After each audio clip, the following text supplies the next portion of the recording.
How to cancel Netflix auto payment. So if you want to cancel your Netflix auto payment, then just follow the steps. First, you can open up your Netflix application, or if you go with browser, it will be more easy. So you just need to simply open up your browser, and then you can go with the Netflix, and you can go with the profile icon. Click on the profile icon, go with the account settings. Under account settings, you'll have the account option, and after that, scroll down to the billing details section.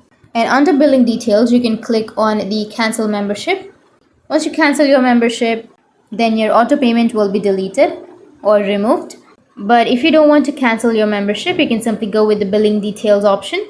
Under that, you will have a new billing day, right? You can simply choose a new billing day, and you can enter new billing day as your new auto payment, and then you can review and confirm.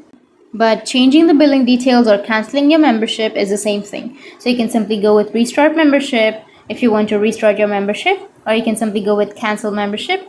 Once you've canceled, your auto payment will be removed. So that's how you can cancel your Netflix auto payment. And if you have any questions, feel free to comment below. Thanks for watching.